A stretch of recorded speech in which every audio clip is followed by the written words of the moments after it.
नमस्कार प्रिय विद्यार्थियों, आज हम कबीर ग्रंथावली से सुमिरन को अंग से 6 साखियों का और विरह को अंग से 4 साखियों का रसास्वादन करेंगे।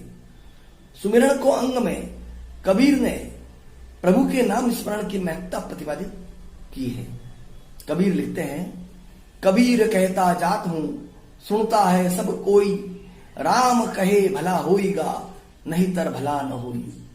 वे लिखते हैं, मैं हमेशा कहता रहता हूं, रट लगाए रहता हूं, सब लोग सुनते भी रहते हैं, यही कि राम का स्मरण करने से ही भला होगा।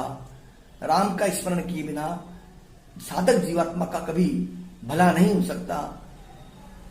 अगली साखी में कबीर लिखते हैं, कबीर सुमिरन सार है और सकल जंजाल, आदि अंत सब सो दिया, दूजा देखो काल। वे कहते हैं कि प्रभु का ध्यान, प्रभु का स्मरण, प्रभु का भजन, ईश्वर का कीर्तन और आत्मचिंतन ही परम सत्य है। बाकी सब झूठा है, प्रपंच है। आदि से लेकर अंत तक भली भांति विचार करके देख लिया है कि जो सुमिरन नहीं करता है, जो परमात्मा का नाम स्मरण नहीं करता है, वह सब व्यर्थ जीवन बिताते हैं। वे सब काल के चक्रव्यूह में फंसे हुए हैं। यहां आदि अंत सब सो दिया, दूजा देखो काल का यह अभिप्राय भी हो सकता है कि जो शोधक है, जो परमात्मा के नाम की शोध कर रहा है, उसमें डूब रहा है, वो तो परमात्मा को प्राप्त करता है और बाकी सब सिर्फ समय बिताते हैं, काल व्यतीत करते हैं। अगली साखी में कबीर लिखते हैं, पंच संगी पिव पिव करे, छठा दुस्मिरे मन, आई सूती कबीर की, पाया राम रतन। अर्थात प्रस्तुत साखी में कबीर ने उस निष्ठा और एकाग्रता का उल्लेख किया है जिसकी सामान्य रूप से स्पृहा प्रत्येक प्राणी को होती है। संत कबीर जी कहते हैं कि पंच ज्ञानेन्द्रिया एवं मन राम नाम का स्मरण सतत रूप से कर रहा है। कबीर को समाधि अवस्था में राम रूपी रत्न प्राप्त हुआ है। उसकी समस्त इंद्रिया ब्रह्म के प्रति उन्मुख होकर ब्रह्माकार बनने की चेष्टा से अनुरक्त हो जाती है। समाधि की अवस्था में कबीर को ब्रह्मानुभूति प्राप्त हुई, जो साधक की चरम उपलब्धि होती है।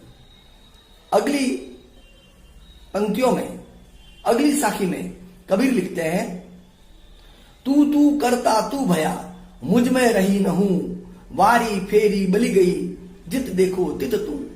हे परमात्मा, हे ईश्वर, तुम्हारे नाम का स्मरण करते करते मैं तू ही हो गया हूं, मैं तदाकार हो गया हूं, मैं तुम में विलीन हो गया हूं, मेरा पार्थक्य मुझसे लुप्त हो गया है।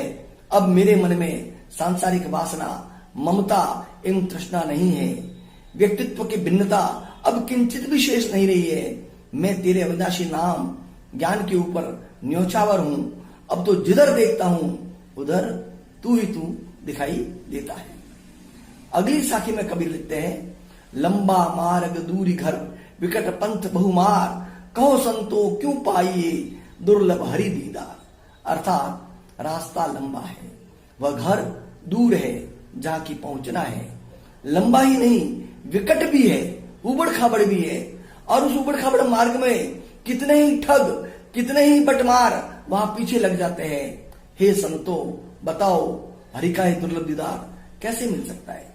कबीर के कहने का आशय यह है कि जब साधक साधना मार्ग पर प्रवृत्त होता है तो काम, क्रोध, मद, लोभ, मोह रूपी बटमार उसे उस मार्ग से भटकाने की कोशिश करते हैं।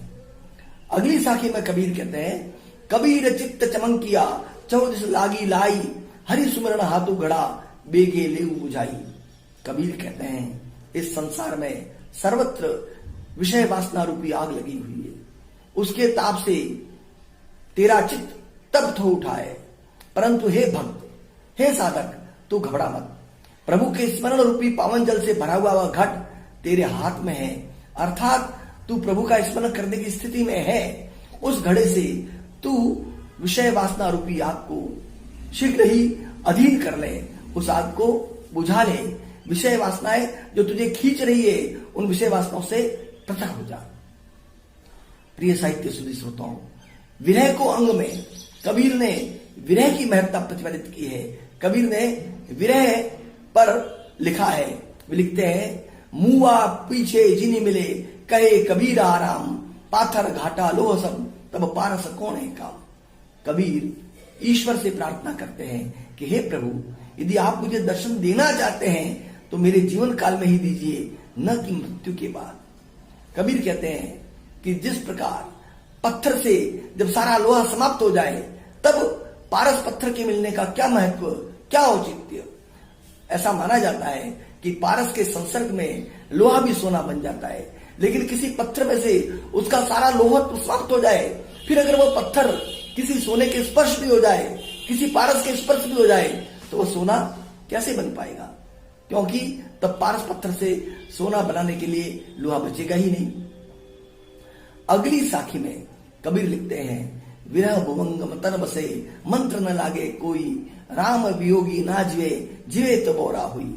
अर्थात जिसे प्रभु से विरह हुआ हो, विरह का यह भुजंग, विरह की वेदना अंतर में डसती ही रहती है।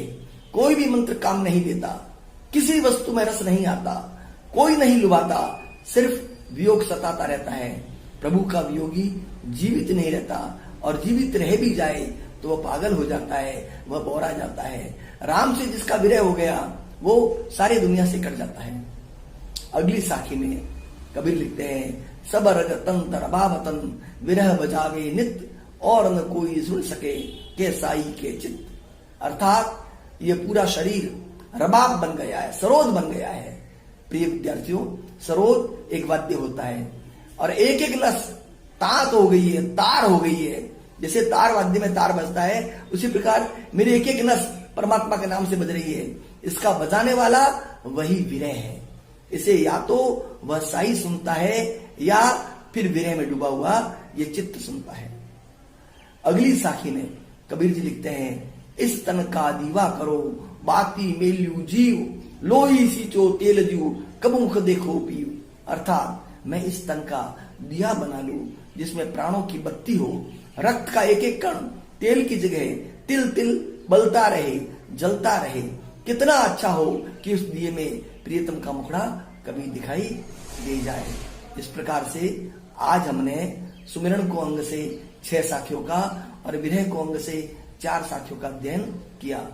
हमारे पाठ्यक्रम में कबीर की और भी साखियां हैं, और भी 2 हैं, उनका भी रसास्वादन आगे करेंगे। प्रिय साहित्य श्रोताओं, मेरा आपसे आग्रह है कि कबीर एक अलौकिक कवि है। कबीर का रसास्वादन हर साहित्य प्रेमी को करना चाहिए। आप कबीर को उसकी रचना में डूब कर पढ़िएगा, आपको बहुत आनंद आएगा। और कबीर से संबंधित कोई भी चर्चा मुझसे करना चाहे तो मेरे व्हाट्सएप पर या मेरे फोन नंबर पर आप अपनी जिज्ञासा प्रेषित